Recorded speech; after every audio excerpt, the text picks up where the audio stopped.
Today, we're going to deeply explore a particular book. It's the third in a larger series called All in Everything, which carries the overarching title, Life is Real Only Then When I Am.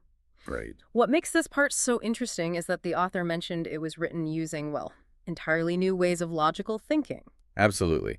And, adding to the intrigue is the foreword by Valentin Anastasief. He notes the author considered this his final work, a real attempt, it seems, to reveal previously unknown aspects of our inner lives. Right, and here's where it gets really, really fascinating. Yeah. The author just stopped writing it in 1935, never came back to finish it. Sustenance. The third series just stops. So the big question we're diving into today is, well, why? Why did this happen? We'll be looking into the text itself for some potential clues. And the foreword actually gives us a pretty strong hint, doesn't it? It suggests the answer might lie in the author's very intense practical work with a select group of students. This was during the last 15 years of his life. Practical work. Yeah, setting up situations, conditions, really, for direct hands-on understanding. Okay, let's maybe unpack that a bit. It sounds like a shift maybe from writing to more direct interaction. What was the main idea behind that practical approach? Well, a core belief was the need to awaken a kind of intelligence, one that could truly tell the difference between what's real and, what's just illusion. He felt that real understanding couldn't just be intellectual. It absolutely needed to involve the whole person, our thoughts, our feelings, and our physical bodies. All three. All three. Equally. Using carefully designed methods, appropriate methods. So it's about complete engagement, not just like one part of us getting ahead. What if that balance isn't there? What are the consequences? Well, the book warns pretty strongly against developing in a lopsided way. If one of those areas, thought, feeling, or body, gets ignored, progress just. Right. It hits a wall. Right. And furthermore, any effort we put into ourselves, no matter how hard we try, it won't really get us anywhere without a genuine understanding. Otherwise, it just becomes mechanical repetition. Yeah, just going through the motions. Exactly. We don't actually grasp anything deeply. That definitely rings true. You can absolutely go through the motions without really connecting. Now, the foreword also mentions that this unfinished third series shows us the action of the master. What should we take away from that phrase? Well, what's fascinating here is that it points to something beyond just, teaching doctrines or ideas. Okay. The action of the master, as it's described, it's more like an embodied influence. Their very presence creates a situation where you're kind of forced to look at what you really want and make decisions. It's about knowledge that's lived, not just learned from a book. So less about being told what to think and more about being in an environment that sort of pushes you to figure things out for yourself. Exactly. Crafting the right conditions for real self-discovery. Now, the author also gave some very specific instructions to Valentin Anastasief before he died about how his work should be published. Yes, he talked about getting the first and second series out there, but there was a catch, wasn't there? A condition. Absolutely crucial. He stressed that the most important thing, the priority, was to first prepare a nucleus of people. A nucleus. Yeah, a core group who would be ready to understand and respond to the ideas once they were actually published. He believed that without this responsible group, the impact of his ideas would be, well, premature, likely misunderstood. It sounds like he prioritized the quality of understanding over just, say, reaching as many people as possible immediately. Precisely. Yeah. It really shows how much he valued the correct reception and, importantly, the application of his teachings. Now, let's maybe shift gears a bit and look at some of the personal context the author gives for that intense period of writing. Right, the car accident. He mentions being in a weakened state after that. Right. How did that play into his drive to write this particular book? Yeah, he describes feeling very ill, physically limited after the accident, which obviously hampered his ability to do that more active hands-on work we were just talking about. And this led to a very strong ID fix, a fixed idea that he absolutely had to get these important truths down in theory before he died, especially since he felt he hadn't fully succeeded in putting them into practice when he was healthier. So the writing became this urgent mission, almost a race against time because of his physical condition. That's the strong sense you get, yeah. A real responsibility to share what he'd come to understand. And it wasn't just about writing the book itself. He had a very specific plan for the first series before it was officially published. He wanted to do public readings, right? What was the thinking behind that? His goal was to get feedback. Feedback from a diverse range of people, different backgrounds, different ways of thinking, before finalizing the text. Interesting. He wanted to see how different people reacted to various parts of the book, and then use those reactions to make it clearer, more Yeah. impactful. It shows a real commitment to making his ideas accessible, or at least understandable by a wider range of people. Now, the text also touches on some pretty dramatic events from his past, involving stray bullets. Tell us about that. Ah, yes, this is where his personal story takes a truly extraordinary, almost unbelievable turn.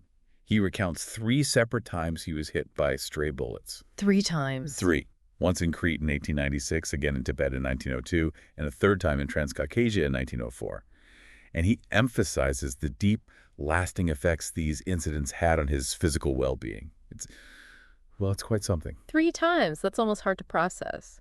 What were the circumstances surrounding these events? Anything specific? Well, the first one, in Crete, apparently happened while he was unconscious. Afterwards, he was taken to Jerusalem. From there, still recovering, he embarked on this incredibly difficult journey on foot, all the way to Russia, with others he described as seekers of pearls and manure. Wow. This grueling 4-month trek through really challenging terrain while he was still healing. It undoubtedly had a lasting impact. He even mentions contracting various illnesses along the way, a real test of endurance. A total ordeal, physically and mentally. What about the second and third bullet incidents? The second was in the mountains of Tibet, 1902. Luckily, he said he had access to 5 devoted physicians who helped him recover after being unconscious for maybe 3 or 4 months. Good grief. The third incident, 1904 in Transcaucasia, has a particularly unusual story attached. He suggests the bullet might have been unintentionally aimed at him, amidst all the revolutionary chaos happening then.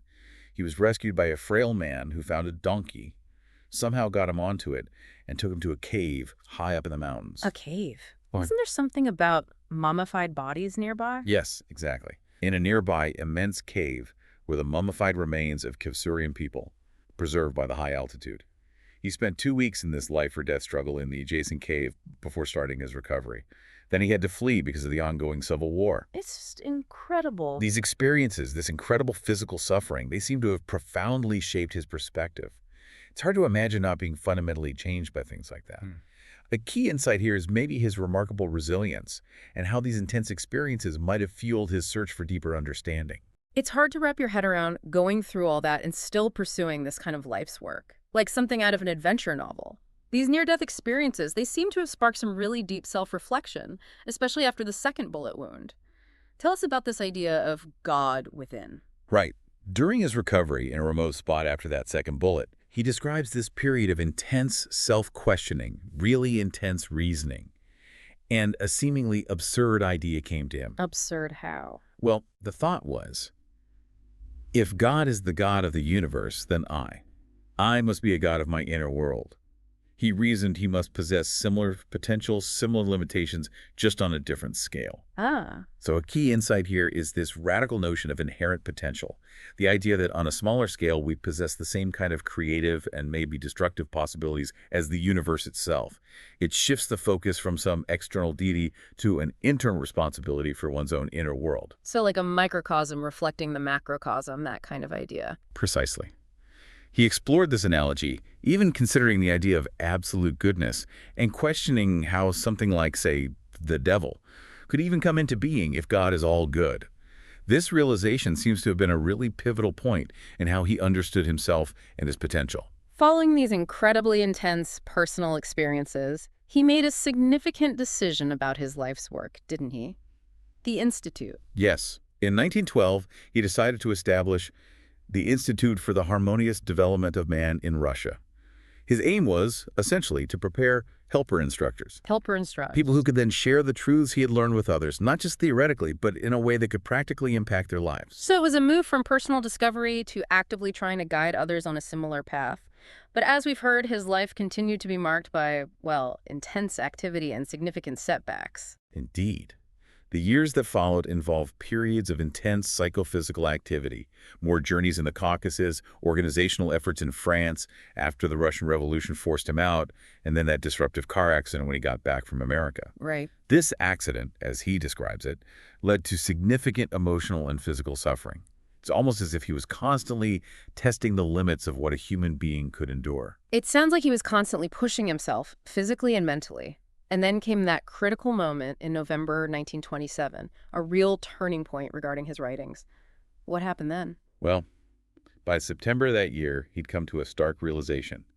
People who didn't know him personally, who hadn't experienced his direct teaching, would likely struggle, maybe even fail, to understand his writings. Ah, After nearly 3 years of incredibly difficult work, he understood his efforts might not have the intended impact on those unfamiliar with his presence. This led to a very firm categorical decision on November 6, 1927. a decision with a clear deadline the next new year. What was that decision exactly? He resolved to use every resource he had, inherent and developed, everything, to find a way to overcome this situation by the start of the new year.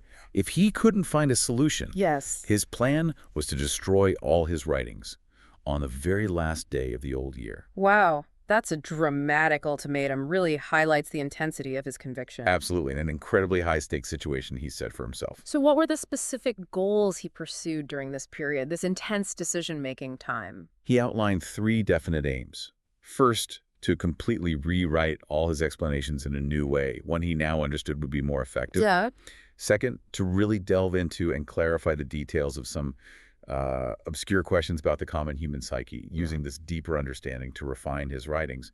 And third, to find a way to revitalize his own physical body and spirit, which had obviously been through so much. It sounds like a period of intense self-reflection and a complete reevaluation of his approach. And amidst all this, he had a very significant, quite emotional experience on a bench in his garden. Yes. Upon returning home to Fontainebleau just before Christmas, completely exhausted from all these efforts, he sat on a familiar bench in his garden. The very same bench where he'd often worked during his initial burst of writing. Uh-huh.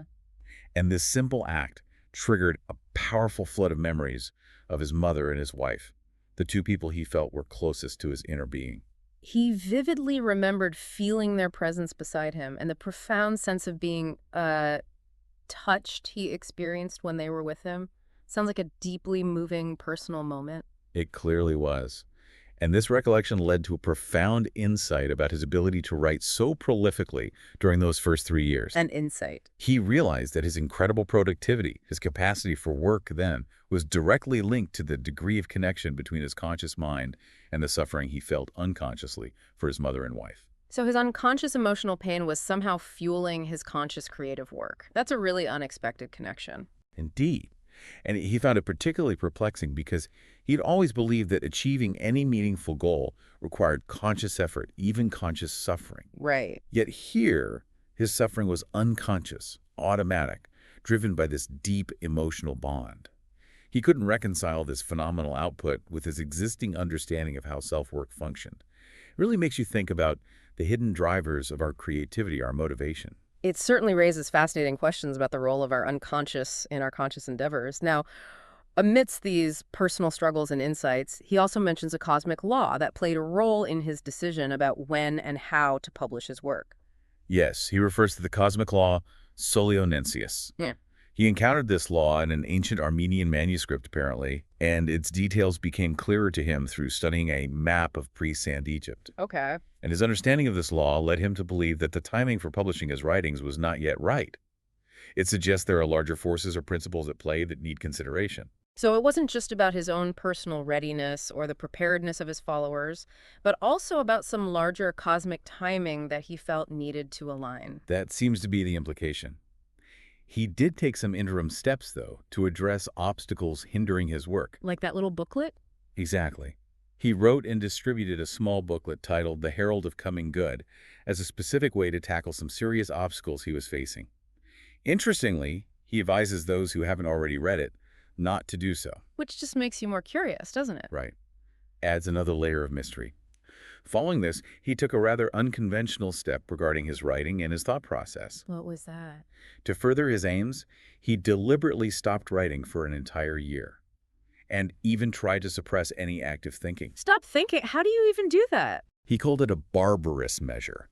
He undertook his last journey to America primarily for this purpose, believing it would allow his automatic sufferings, as he called them, to be channeled more productively towards his goals. It's a fascinating idea, intentionally quieting the conscious mind to let other processes work. It's a fascinating approach, yeah. Intentionally stepping back from conscious thought to allow unconscious processes to work. He also discovered a principle in his interactions with others that became a significant source of insight for him. Yes, he found what he called an inexhaustible source in the principle of to press the most sensitive corn of everyone I met. Press their sensitive corn, like push their Sort of, buttons. yeah. He suggests this approach was crucial in his ability to navigate various situations, although he acknowledges it might be seen as a general human misfortune. It sounds like a very direct, maybe even confrontational way of understanding people. It sounds like a way of intentionally engaging with people's vulnerabilities to understand them better, perhaps, see what really motivates them. That's one way to interpret it, certainly. He also reflects on the formation of two key substantial factors within himself during this period of intense work and reflection. Tell us about those. The first, which he says took shape in his childhood and guided his convictions, is only then may a man be a good altruist to his nearest, when at times he can be a complete egoist. Interesting paradox. And the second, which developed later, was a kind of safety net, a supposition he formed to ensure the well-being of those close to him, even if he achieved his own, perhaps more self-centered aims. These sound like fundamental principles guiding his actions and understanding of human nature. They sound like really important guiding principles for how he navigated his relationships and his own ambitions. He also had a specific title in mind for the concluding chapter of his final book. Yes, he intended to call it the inner and outer world of man. And in it, he planned to address a fundamental question that he believed led to a great deal of misunderstanding in our everyday lives. He strongly advised paying close attention to this chapter, feeling it was key to grasping many issues he explored. It seems he saw this final chapter as a crucial piece of the puzzle for understanding human existence.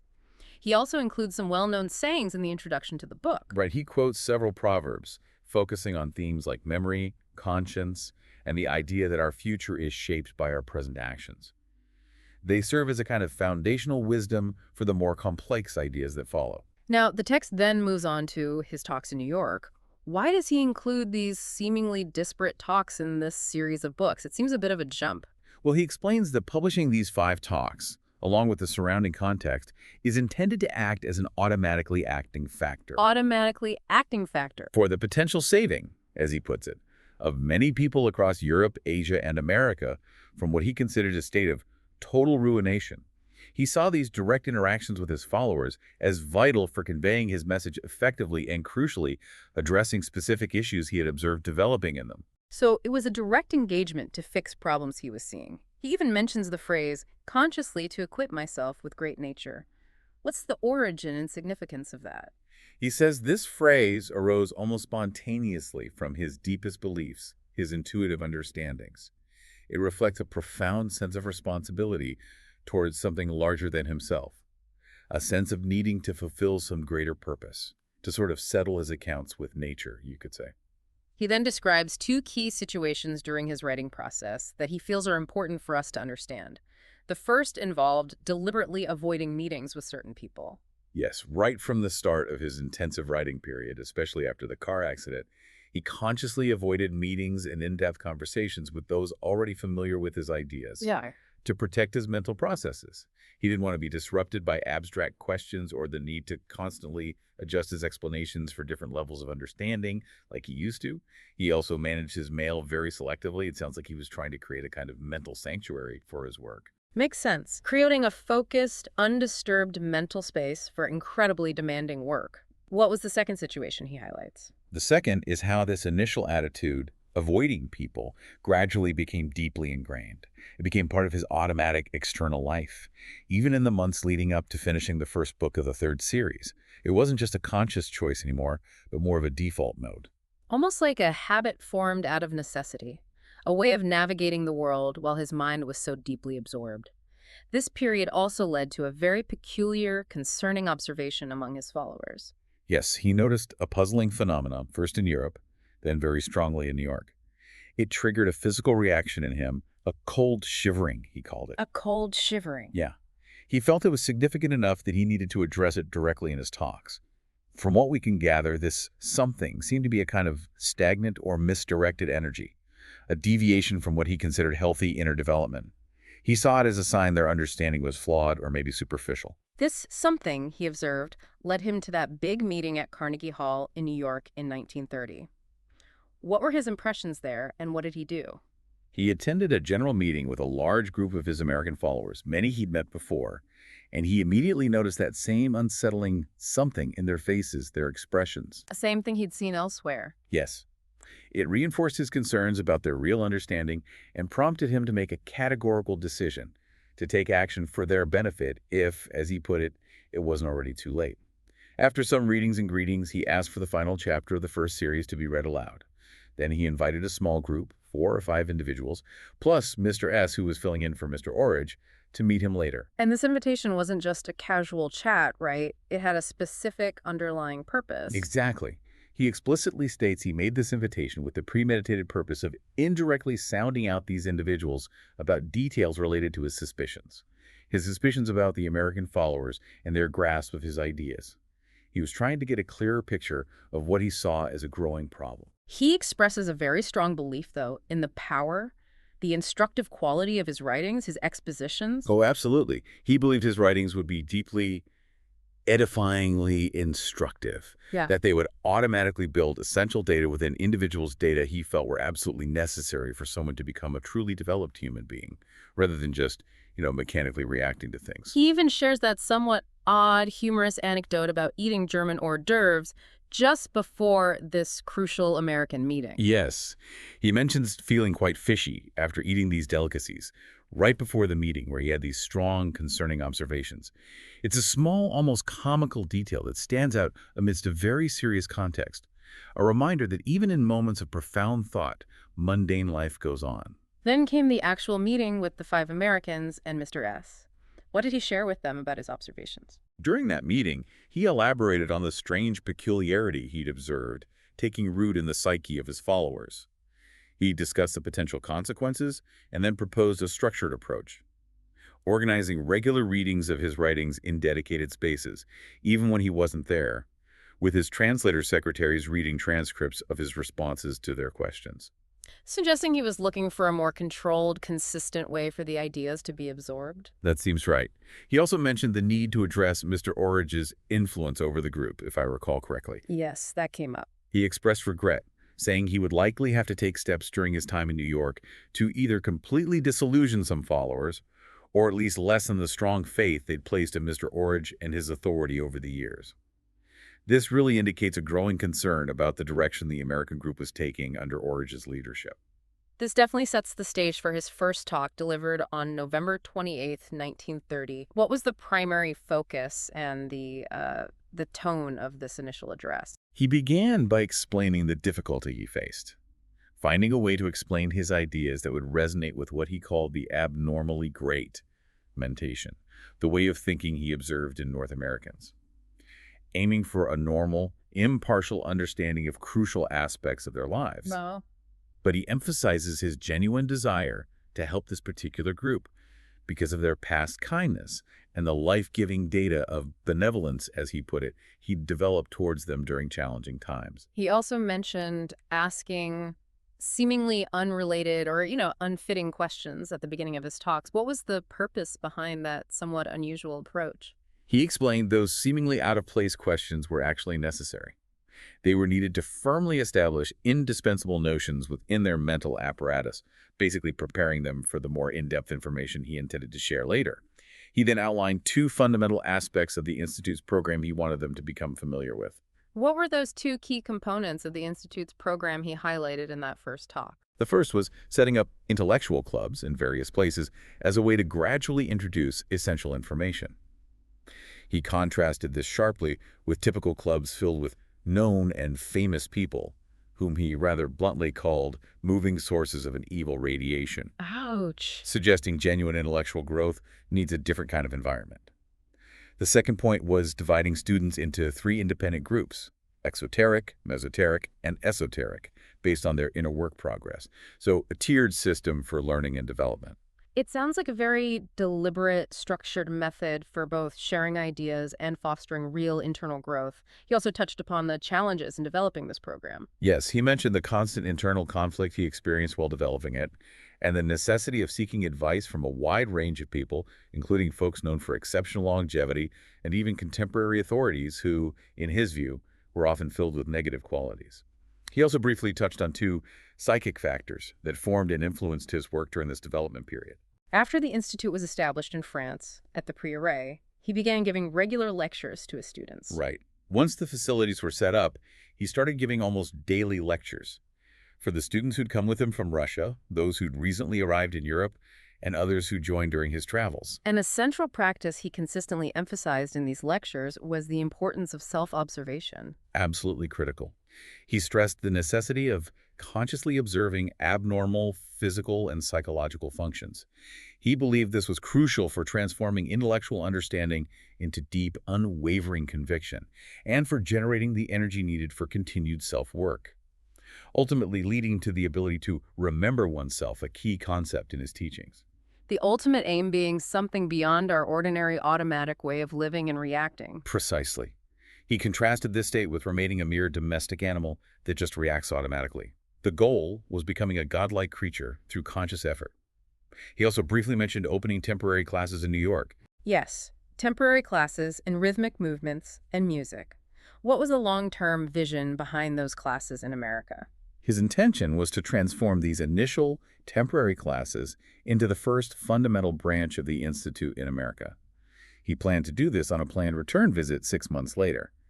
However, these plans were significantly disrupted by unforeseen circumstances. By the forced closure of the Institute, right? Largely due to the turbulent post-war environment and the subsequent displacement of his students, and unfortunately, it seems his ideas then began to be misinterpreted by some. He describes how individuals with what he termed unbalancedness of mind started spreading skewed, incomplete interpretations of his teachings, often based on fragmented information they'd picked up from him or his early students.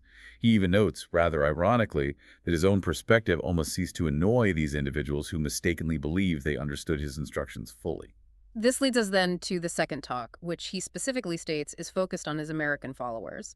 What were his primary concerns and the main points he addressed there? He begins by stating his firm opinion, based on his recent observations, about how and in what order certain conditions had developed among his American followers. Conditions that led to the crystallization of a pernicious factor, a harmful element within their psyche. A pernicious factor. Sounds serious. It does. He expresses deep regret that instead of developing data of a higher level through their early exposure to profound truths, something quite contrary had taken root, to the point where it almost warranted psychiatric intervention, in his view. That's a very strong indictment. That is a very strong statement indeed. What did he believe were the contributing factors to this negative development in his American students? He points to several things, including what he saw as the societal imbalance in America, where women held the dominant role in the household.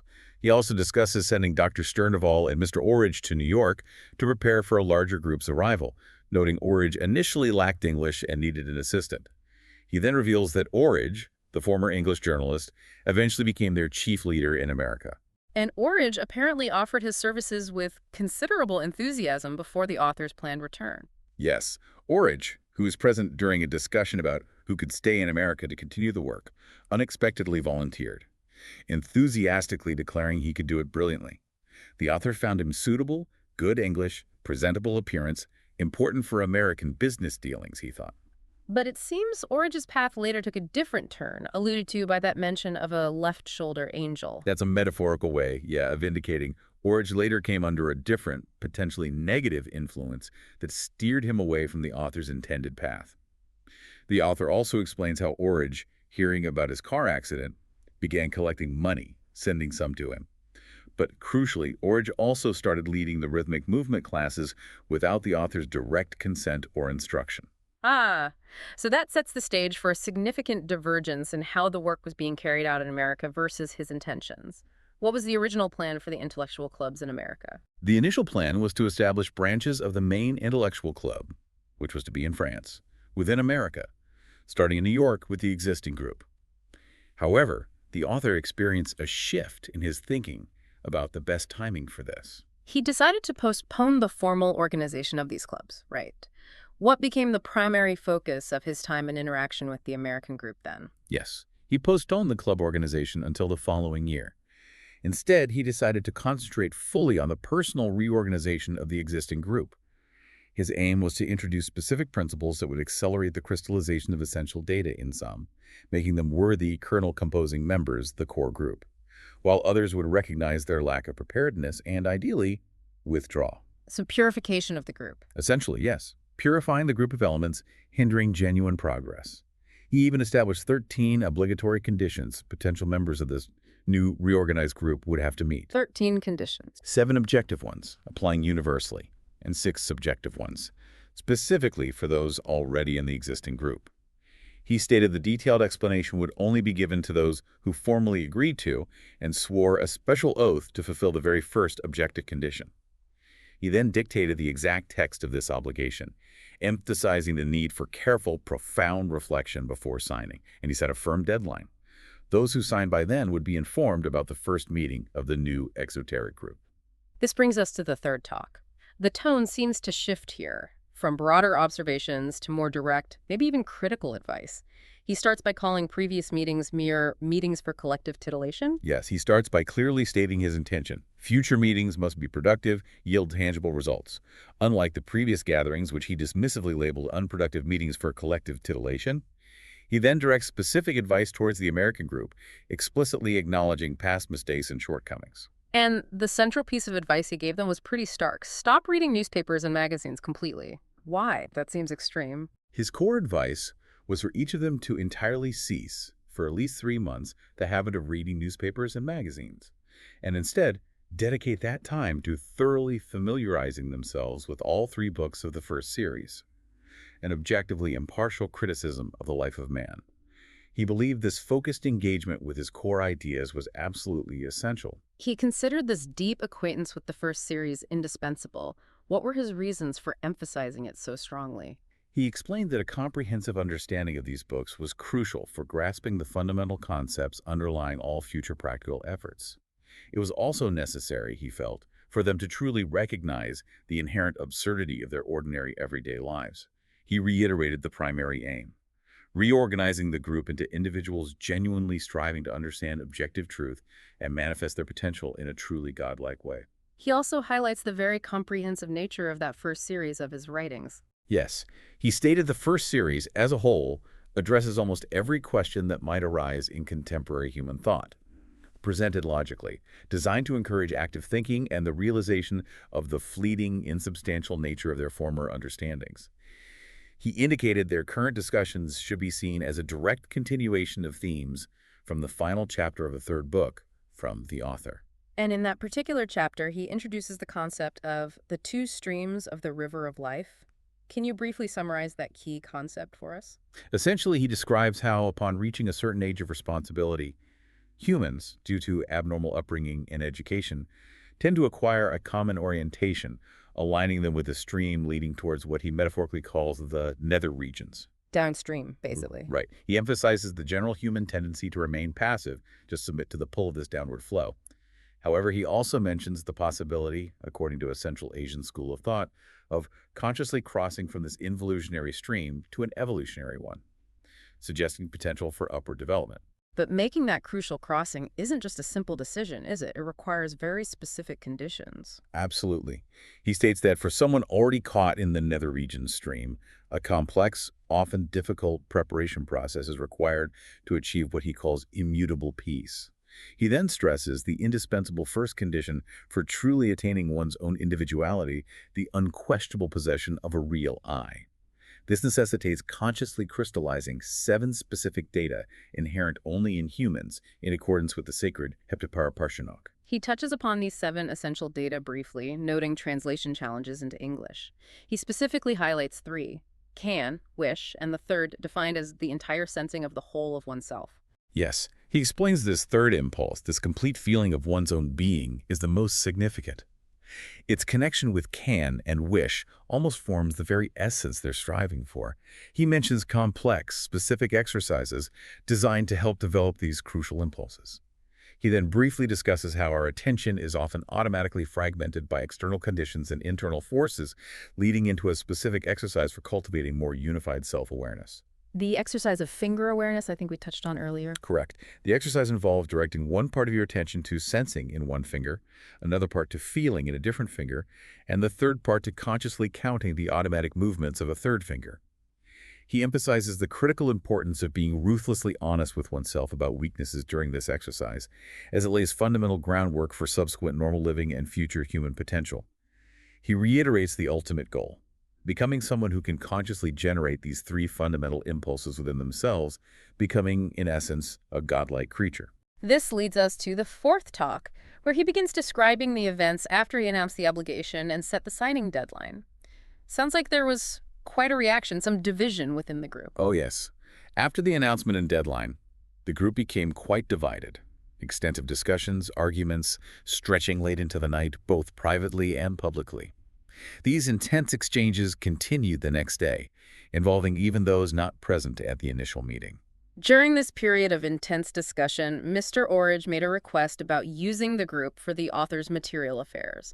What was the author's initial response? Initially, the author decided to postpone giving Orridge a direct answer, wanting more time to consider it. He'd previously made a personal decision not to involve the group in his financial needs for his upcoming trip. However, Yes. the intolerable and unworthy behavior, as he put it, exhibited by some members, despite their years of exposure to his ideas, prompted him to reconsider. He ultimately instructed his secretary to send a polite but firm response to Orridge, indicating a shift in his intentions regarding the group's resources. There's also that seemingly minor detail about the author preparing a favorite dish, which seems significant in the context of receiving news about Mr. Orridge. Yes, while preparing a particular dish popular between China and Russian Turkestan, he was informed of Orridge's arrival and his fine philosophical deliberations. He then recounts a peculiar sensation in his brain upon hearing Orridge's sentences, followed by Orridge offering Scotch whiskey. He notes a persistent physical twitching he had only subsided after he ate a heavily peppered meal. This seemingly ordinary experience with the pepper dish actually sparked an interesting idea for his writings, didn't it? Indeed. He mentioned the unusual associations from this experience gave him the idea to use it as a basis for a highly insightful, instructive question about the psyche of contemporary Europeans in a future volume of the third series. A fascinating example of how everyday things could feed his deeper investigations. He also established specific conditions for members of the former Orridge group to be considered for readmission into his newly forming group. What were those? Two primary conditions. First, they had to pay a financial fine for failing to sign the initial obligation on time, the amount determined by a special committee based on their means. Okay. Second, those who paid the fine would initially be enrolled only as candidates. Final membership depended on fulfilling further conditions and showing progress later. A separate committee was set up just to determine 7 different levels for these fines. He then makes a rather profound, far-reaching statement about the fundamental nature and potential of humankind. Yes, he asserts that man, with his unique psychic data, ought to be the supreme directive force in regulating life and justifying his existence according to the Common Father's preordained plan. This grand statement then leads into a necessary digression on objective truth and the significance of certain cosmic substances. Specifically, the air we breathe, which he calls the second substantial food for humans. Right. He describes air as the most crucial actualizing factor in our existence, possessing numerous specific properties that vary depending on a planet's cosmic position and interactions. He emphasizes that one particular property of air has long been a closely guarded secret among initiates. This segues into the fifth talk, where he finally delves into what he calls the first secret of self-perfecting. What is this foundational secret he reveals? He begins by outlining an ancient classification of learned individuals: knowing, understanding, learned, and finally, the sage. He then reveals the first secret, the seemingly paradoxical principle of intentionally utilizing the negative human tendency of self-deception for the immeasurably high aim of achieving self-perfection. Self-deception as a tool for self-improvement. That sounds counterintuitive, to say the least. How does he explain this? He explains that the deep subconscious recognition of truths needed for self-perfection is incredibly difficult for contemporary people to access directly, due to the ingrained abnormalities of ordinary life and thinking. He introduces the idea of a natural reverberation, a kind of vibrational response or feeling in the solar plexus when certain powerful words or concepts are encountered. A reverberation. Yeah. He suggests that even without this natural reverberation, consciously striving to imagine and feel it while frequently and intentionally pronouncing certain empty words can create a theoretical beginning, a seed for the eventual formation of real internal data. He specifically focuses on the three powerful words I am, I can, and I wish as initial points for this exercise, suggesting sequences like I am, can, I am, I am, wish. He also strongly emphasizes the importance of sincerity within the group in the context of these exercises. Yes, he stresses genuine sincerity in their mutual interactions is absolutely indispensable for collectively and successfully attaining their shared goal. He encourages active struggle with negative impulses, self-love, pride, conceit, and complete truthfulness in observations and experiences during the exercises, highlighting the potential collective value of sharing this openly within the group. But he makes a crucial clarification about that sincerity. Crucial, yes. This sincerity is required specifically within the context of their shared aim and within the group itself. He cautions that general sincerity in all aspects of life is actually a weakness. Okay. He then further clarifies the intended outcome and purpose of these seemingly unusual exercises. He explains the fundamental aim is eventually reaching a state where the automatic, habitual processes within them, those not aligned with natural laws, cease to hinder their individual development. He even refers to ancient knowledge suggesting these automatic associations can persist even after physical death for some. He acknowledges his own early realization of the difficulty in fully explaining all the subtle nuances of self-perfection exercises verbally, introducing the ancient teaching method, principle of illustrative inculcation, as more effective. Following this, he introduces a specific breathing exercise as a key practice. Yes, an exercise requiring sustained, focused attention on the very process of breathing, consciously feeling the air enter, settle, and spread. He emphasizes dividing attention, one part continuously observing the breathing with concentrated interest, no distractions, then consciously directing something arising in the head brain down to the solar plexus while simultaneously remembering the whole of myself. Noting this action can stop automatic, unproductive internal associations. He underscores this exercise is crucial preparation for eventually achieving one's own genuine I and identifying its real sources. He instructs the listener to first fully understand everything said before attempting it, without expectations. He then introduces the concept of an ancient manuscript from Central Asia, hinting at deeper wisdom within it. What are the core ideas from this manuscript he shares? This ancient manuscript, supposedly passed down by genuine initiates, presents the fundamental idea that a mature individual's general psyche comprises three distinct, simultaneous, largely independent totalities of functioning. Three to rest. Yes. The manuscript details different life periods when factors producing each totality form and cease developing. First totality mainly in childhood, second in prematurity, third during maturity to middle age, with an exception for consciously self-perfecting individuals. He further describes anode, active, and cathode, passive sources for factor formation in each totality. The first relies heavily on outer impressions during childhood reflexes.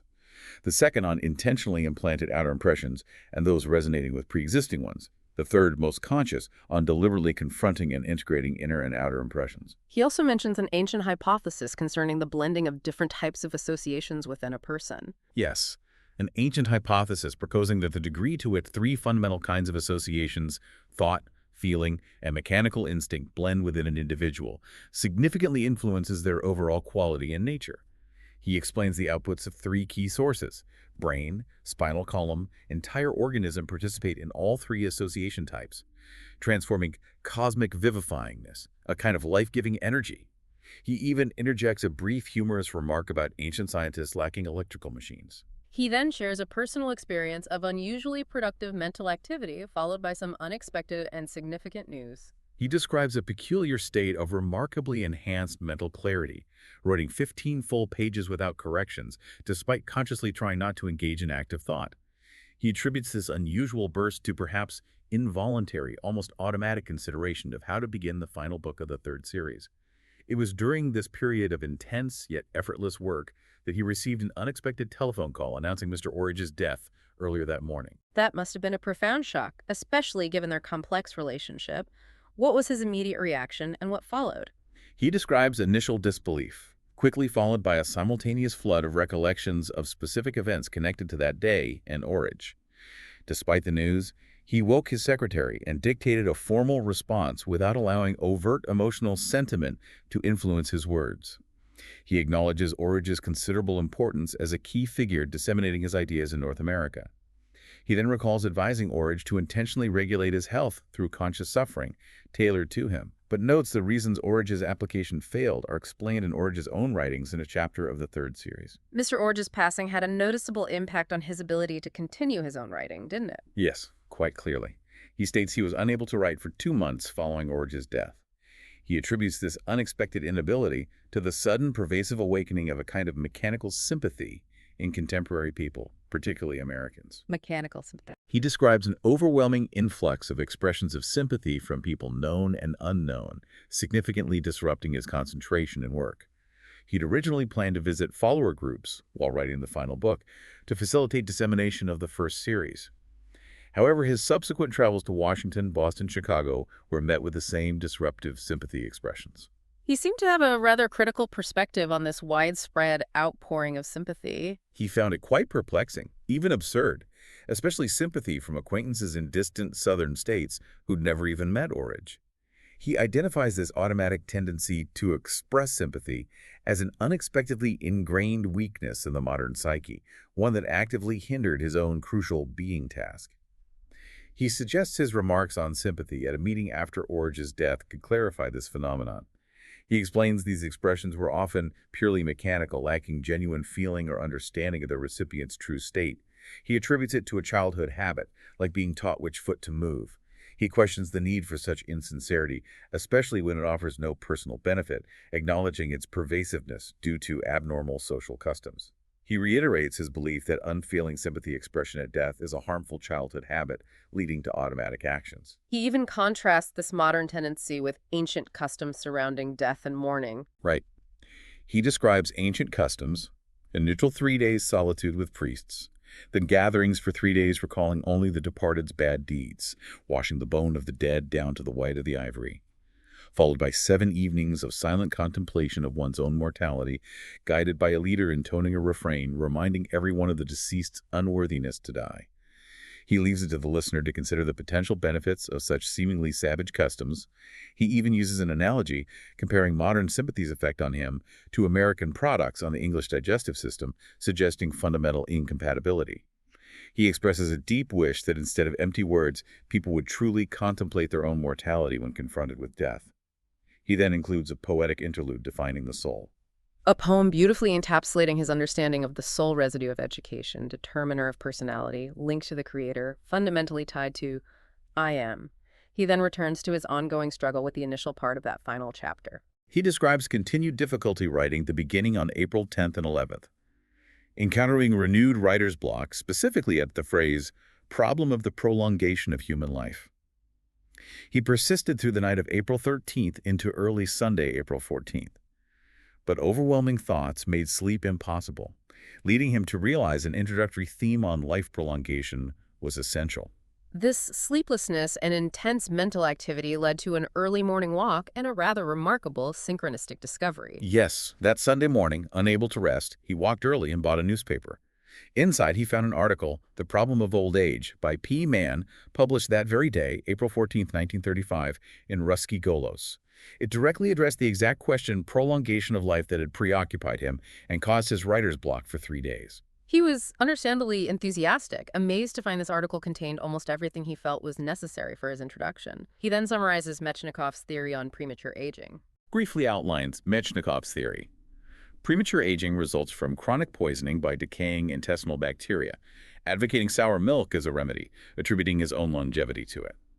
But notes the theory was largely rejected scientifically. He then briefly touches upon other prominent theories of aging and rejuvenation attempts at the time. Mentions Brown-Séquard's animal gland injections, Steineck and Voronov's rejuvenation efforts, acknowledging limited success. Alludes to other theories. Physical chemical changes, wearing out of blood vessels. Despite various theories, the consensus seemed to be that death often arrives prematurely. Yes, General agreement: humans possess potential for significantly longer lives than the typical 70-75 years observed then. He even provides specific examples of remarkable longevity from a Moscow clinic. Yes, mentioned several individuals over 100. Moschuchin, 123, Zhirolnikov, 112, Balasheva, 105, noting they retain vivid memories and good health. Highlights importance of hereditary factors, lifelong good health, retain mental faculties, potential inborn immunity. Interestingly, mentions aged individuals' blood composition is generally normal, similar to younger people. Concludes solving healthy old age requires comprehensive collaborative study of human life, birth to old age, across scientific disciplines. This exploration of longevity then leads him to discuss the very nature and reality of the soul. His perspective here is quite distinct, quite nuanced. Yes, he introduces the concept that the soul exists, but contrary to common belief, not everyone inherently possesses one from birth. He posits it develops during responsible age, an acquired quality, not innate for all. An acquired luxury, almost. You could say that. He describes the soul, like the body, as matter, but much finer, subtler quality, formed and nourished by specific inner functionings. He identifies two primary functionings, one from outer impressions, the other from hereditary organ functioning. Notes in soul formation, one affirms while the other denies. He then distinguishes the outer world of man, full realization of functioning from outer impressions, from another inner aspect, from automatic experiences, reflexes, not yet fully realized. Someone related only to these two is a man, in quotation marks, lacking own initiative, a blind instrument. Okay. In contrast, the I of a real human originates from the crucial contact and interaction between these inner and outer worlds, forming a third independent realm, the real inner world, or world of man. He concludes our general psyche's definitive form arises from conformity to these three distinct worlds. And it's only those who've intentionally formed factors for this third independent world of man who can truly possess their own genuine initiative. Exactly. He states the fundamental difference in how factors form for these three functions is the key to understanding human existence and individuality. Briefly mentions factor rising is governed by vibrations and the law of seven, implying deeper cosmic order. Explains vibrations from different cosmic concentrations and between people blend according to affinity. Uses analogy of Earth's atmosphere, three vibration classes from its core, to represent three vibration kinds in a person. From thought, sometimes passive, feeling, instinctive functions. Suggests a relaxed person's vibrations form an analogous human atmosphere. Explains these atmospheres mix more intimately with closer proximity, improving contact between specific vibrations. Concludes blending and fusion occur mechanically based on proximity and conditions. Well, this has been a profoundly deep dive into this unfinished yet incredibly rich and thought-provoking book. We've journeyed through the mystery of why the author may have abandoned it, explored his emphasis on a holistic approach to self-development, examined the significant role of personal suffering, delved into his intriguing concepts of inner and outer worlds, considered his critical perspective on superficial social habits, and grappled with his profound ideas about the soul and human vibrations. Hopefully for you listening, this exploration has provided some surprising insights maybe, and a clearer understanding of these often complex ideas without leaving you feeling, overwhelmed by information overload. So, as a final provocative thought for you to consider long after our discussion ends, reflect on which of these three worlds, the outer world of sensory impressions, the inner world of automatic reflexes and habits, and the true world of man, arising from their conscious interaction you currently inhabit most consciously. And perhaps more importantly, contemplate what fundamental shifts might occur in your understanding, your experience of life, if that balance were to change significantly. This has been a truly fascinating journey into this complex text, and we certainly encourage you to continue exploring these ideas further. Maybe even revisit the original source material with these perspectives in mind.